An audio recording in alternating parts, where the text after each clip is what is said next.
Welcome to the Mike Litton Experience Podcast.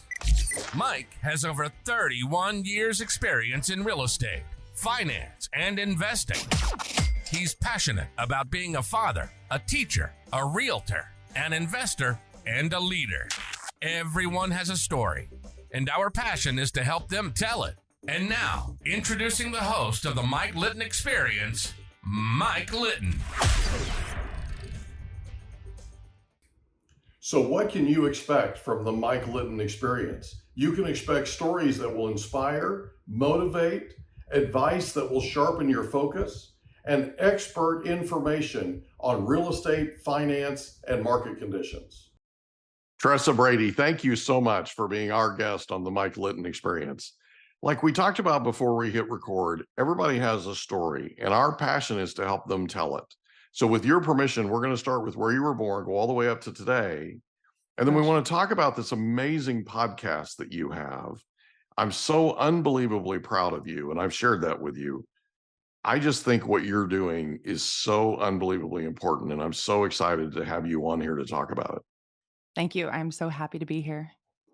This is so cool. So, where were you born? I was born in Southern Oregon, a little town, Central Point. It's outside Medford. So a lot of people are familiar with Ashland if Yeah. you go through Ashland. So not too far from there. I was born and raised there. Out in the country, we had horses and I did 4-H and that whole world. And my dad was a scientist and my mom a teacher. Yeah. And then I have one big sister. So raised out in the country, just idyllic childhood. Um, and let's my sister and I were both 6 foot tall and we're both very athletic. So our whole childhoods, you can go back and go through photo albums and it's all us at track meets when we're like 2 and 4 and, all the way up. That was a really big focus of our childhood, hiking, camping, fishing, rafting in Southern Oregon, and sports. We were very sports focused. So a lot of, heavy focus on collegiate sports and that kind of thing. My sister was a national champion in high jump, and I was a standout basketball player who traveled around the nation on a team organ for basketball. So that was just a big part of our childhood. Super lucky, just idyllic childhood, healthy, amazing parents. They just celebrated their 50th wedding anniversary, which is pretty Wow. cool. That's Yeah. amazing. Yeah, they just celebrated their 50th wedding anniversary, and, so my sister and I just always had very happy, healthy relationship modeled to us. That'll tie into this in a little bit, but I just always had that modeled for me, that healthy relationship, and I wasn't really aware of, yeah, any thoughts or discussions surrounding domestic violence in my mind was people in high risk lives and Yeah. maybe in drugs or those types of things. I just didn't know how prevalent it was or anything about it, but I ended up, I always wanted to open a health club, and that'd been my dad's dream, growing up and through his youth, and he was a collegiate football player, and that was my lifelong dream, and I went to college on a basketball scholarship and worked at gyms all through, at 12 years old, I started working at the local gym. I Wow. really wanted to be involved in the gym, and I wanted a gym membership, and my parents were like, "Yeah, we can't. We're not gonna pay for that. We can't pay for that." So, I went to the gym owner and I asked if I could clean in exchange for a gym membership, and he said, Mhm. "Yeah," and so I would clean the racquetball courts and the basketball courts, and my parents would take me every day and just chauffeurs. And I just became really involved in that whole health club world. And my senior year of high school, you have to do like a senior project. I got my personal training license. And so Mhm. health and wellness was a really big just focus for our family.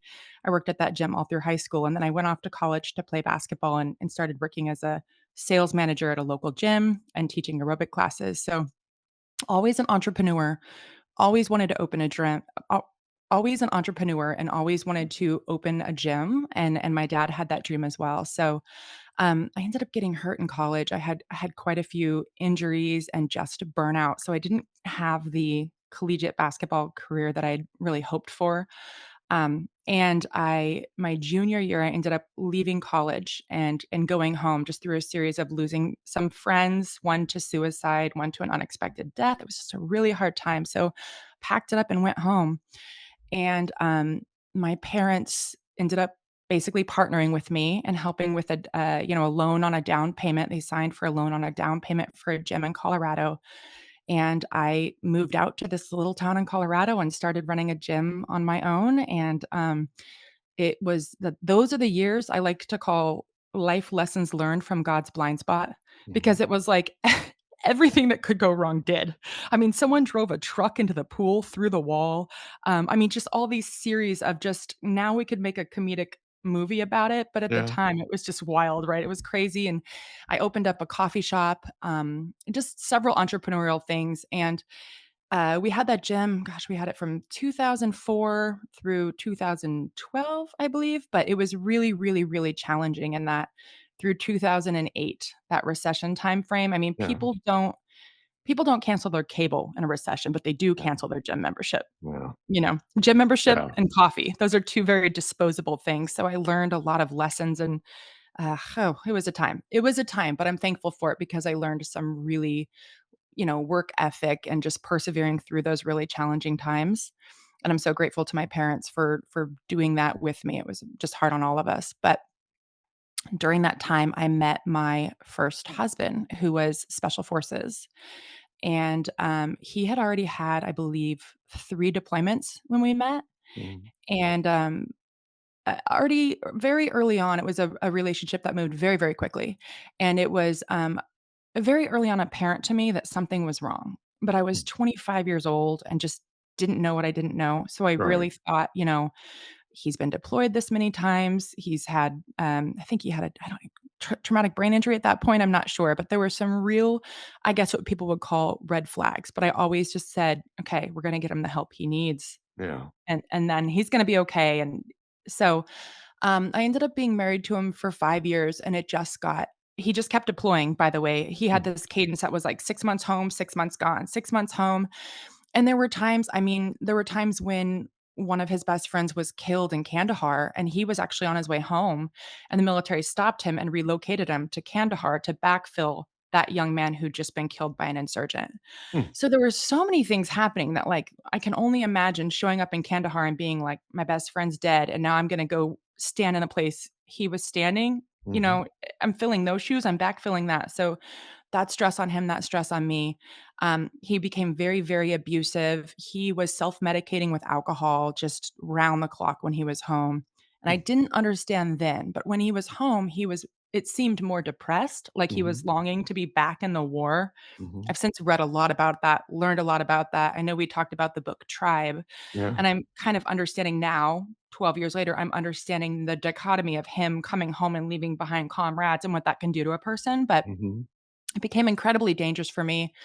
I had ended up going back to school. I realized if I was gonna get away, it became a time where I was like, "I need to get out, or I'm going to die, or he's going to." My big fear was he was going to kill me and then die by suicide. Yeah.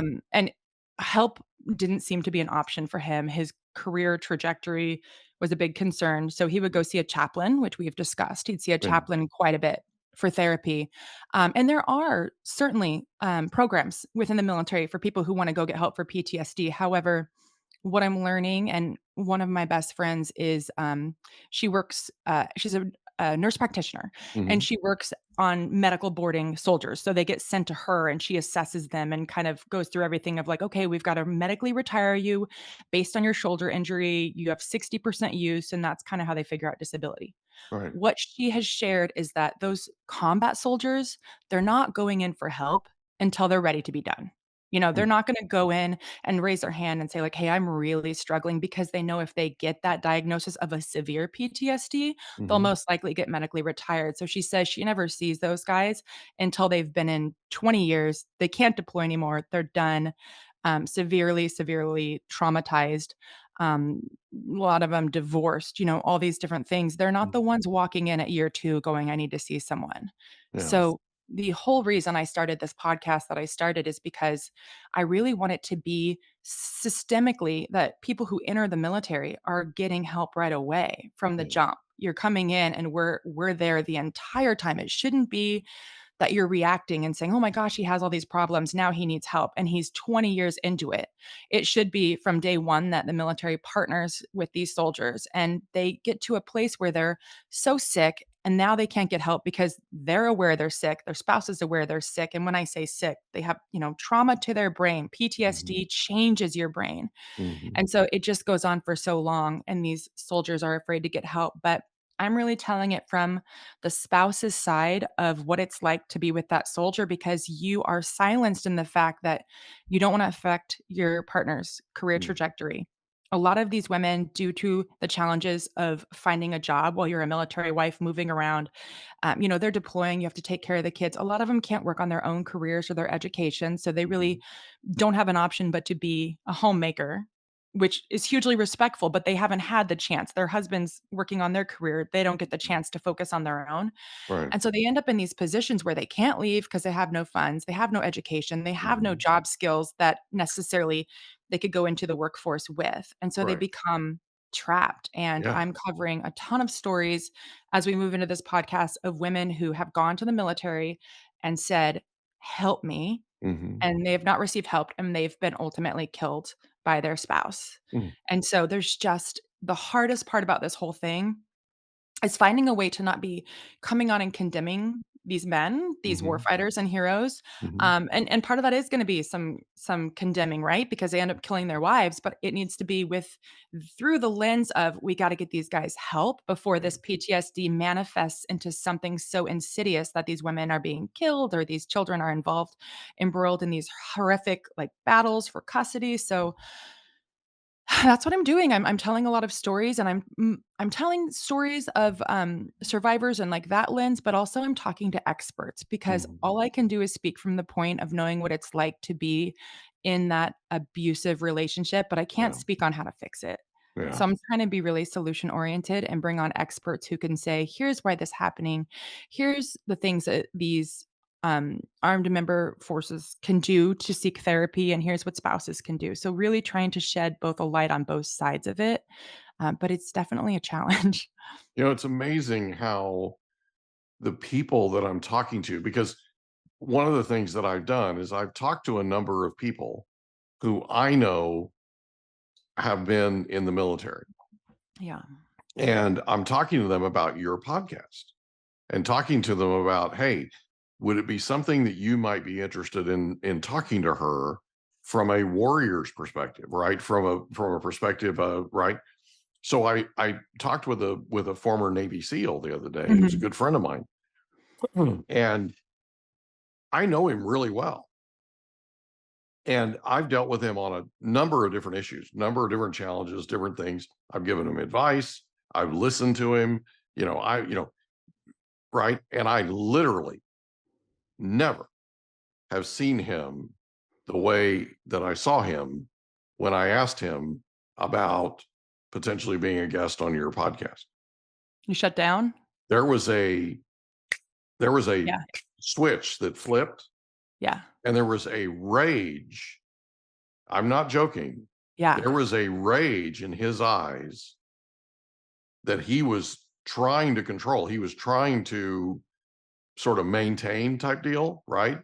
But I absolutely triggered him and it it got to me. Like Yeah. I was I was coming from a place of love. Yeah. He was coming from a place of almost like a caged animal, like Mhm. this like this like he's fighting for his own survival kind of thing, right? Like it was I mean, it was crazy, absolutely crazy what I saw in his eyes. And it gave me a whole different respect for what you've been through Mhm. and what a lot of these spouses have been through, right? Yeah. And even families that are trying to deal with this, you know, they have this person that they raised and they know them very, very well. They leave, they go off to basic training, they get into special forces, they get deployed, all this stuff. They get out of the military, they come back home, they expect the kid they raised to walk in the door. Yeah. And nothing could be further from the truth. And so they don't know how to react. They're not equipped to deal with this. And then what happens, I believe, or from what I'm gathering, is they close off more. So they leave this loving home, right? And sometimes they're not so loving, right? But they leave Mhm. this home that they were raised in. They get into the military for a number of reasons. Some of them I've talked to have gotten in the military because they stood in front of a judge and the judge said, "You're either going to prison or you're going to the military. Which would you Yeah. rather do?" Yeah. Well, hello, right? Yeah. So they go into the military and they experience all this. They get into basic training. They get to know this. They go to their unit. They get to know this unit, and that becomes their little family unit, right? Yeah. That the whole thing, there's no atheists in foxholes. You've heard that, right? Mhm. They're leaning on each other. They're putting each other's lives in their hands. Yeah. It's a bond that And then when they get out of the military, they go poof, right? Because this Mhm. unit that's been their support structure, they go back to Indiana, they go back to Miami, they go back to Florida or to Texas, they go back to, right? They go back to where it is they came from. That's probably the worst possible thing that can happen because they are now isolated. They walk into a place that looks like where they grew up. It's familiar, the same people, right? But it feels foreign to them Yeah. because that's a completely different person that's walking in the door. That's a completely different person that's trying to adapt to what it's like to not be in the military anymore. Well, yeah, that's exactly what you're describing is why we're seeing this huge epidemic of men who are transitioning out of the military actually die by suicide. Yeah. And it's really interesting if you look at the numbers, I believe since the war on terror broke out in 2001, around 7,078 soldiers have been killed, or I'm saying soldiers, but airmen, Marines, everyone across the Mhm. board have been killed since that time in action. But since that same time, 32,000 have died by self-inflicted means. Yeah. So that aftermath is so much more lethal than Yeah. the war itself. And so we really have to get ahead of helping them transition, and finding ways to transfer those skills they're in the military, not just to becoming like a security guard, right? But Mhm. that the strategy, everything that they learn in there can be really applicable in the business world. Mhm. So, a year before guys are getting out, or even sooner, we need to really be prepping them because that transition time is so dangerous to a soldier and to their spouses Yeah. because we do see the murder suicide. But what you're describing is so normal. It's really hard from the wife as well, from her perspective. She's been carrying the brunt of all the work at home, right? And so he's coming home and she's thinking, yay, I have help. But it's actually Mhm. harder when the soldier's home Yeah. because now you have someone who's shaking up your routine. You have these kids in a Mhm. really good routine. They know we get dressed, we get in the car with mom, we go. Dad's home, it throws the routine off. But not only that, he's depressed, he's drinking, these other things that can happen. And so I honestly don't know how marriages survive, the ones who Mhm. do survive. It's an anomaly to me because these people are up against, they're just, everything's stacked against them. Yeah. And so Well, we've really got to push. it's like the minute they walk in the door, they're pulling away. Like it Mhm. starts right away, right? And it just Yeah. gets worse and worse and worse. And it feels like to me, and I may be completely wrong here because I don't have the experience you have. That's why I'm not doing the podcast you're doing, right? But I don't have that experience that you have where there's a way to reach them, but there's a skill set that it takes to reach them, Yeah. right? If you can reach them at all. But it's a skill set that's not popular. It's not well known. It's not something that you're going to turn on the television and learn about. It's not, you with Yeah. me? It's something Yeah. that you have to seek out. And then it's something where you have to get out of your comfort zone, I think, radically in order to develop that kind of a skill set. Yeah. And it's not something you can ultimatum your way out of. Yeah. I tried the whole "you get help or I'm out of here," and Yeah. then when I left, I thought he's gonna hit rock bottom and push off and really go get some help because he's gonna realize, like, the one thing he didn't want when we got married was to be an angry, drunken, multiple divorced man later in life, and Yeah. unfortunately, that's what's happened, and Yeah. I know it's the one thing he didn't want, but it really feels like he didn't have a chance. He entered into the military with trauma from childhood, and a lot of men do. A lot of men are admirably trying to join the service member to find that community, that camaraderie, and to do something good for their country, especially after 9/11. We saw that huge uptick in people going, I'm going to go fight for my country. And it's the bravest, most admirable thing you can do. But unfortunately, soldiers get discarded in this country after their service is done. And that'll be a spinoff podcast. That's going to be a spinoff. We're going to talk about what's happening to them with the VA and what happens after their 20 years or whatever is over. But right now, these women are in distress and they're isolated and if you don't have an in-law or a mom with you, these women are so alone. I don't know how they're going to work if they're going to work. Yeah. A lot of them, it's just even right now, my husband, my forever husband, he's out of town right now. And I'm just I took 3 days off work because he's out of town just because I'm Yeah. like, I can't do it all. Yeah. And luckily I have a great job where I can take vacation. But for these women, if you don't have a master's degree or whatever have you, and you're having to work a job, maybe because you've moved, you're having to take a job at a level below what you're actually able and capable of just to get a job. Right. I don't know how they're calling in all the time and saying, I just got a call right before we hopped on here that they said, Dakota had an upset stomach. Can I come get him? And I'm like, I'll be there. I'll be there eventually. I'll get there. But I don't know how you do that when you're solo parenting, Yeah. and then that creates animosity that you're doing everything. And then the husband comes back and he's this hailed hero, and they don't want to be recognized as heroes, by the way. Mhm. They don't want that attention. And I can remember that really being a trigger for my ex-husband. Someone will Yeah. call him a hero and he gets so mad. And I'm realizing now it's because the guilt of the people who were lost and left over there, and they don't want that attention. So there's just so many layers, and you're in this juxtaposition of he's a hero, but he's also an abuser. And Yeah. how do you We hope you enjoyed another episode of the Mike Litton Experience. If you did, do us a favor, smash that subscribe button, tell your friends, family, and coworkers about our program, and wherever you get your podcasts, please leave us a rating. It helps us to connect with quality people just like you. And that's a wrap. Another episode of the Mike Litton Experience in the books. Reach out to Mike on Instagram at Litton Realty. Want to meet with Mike? Check out calendly.com/Rio760.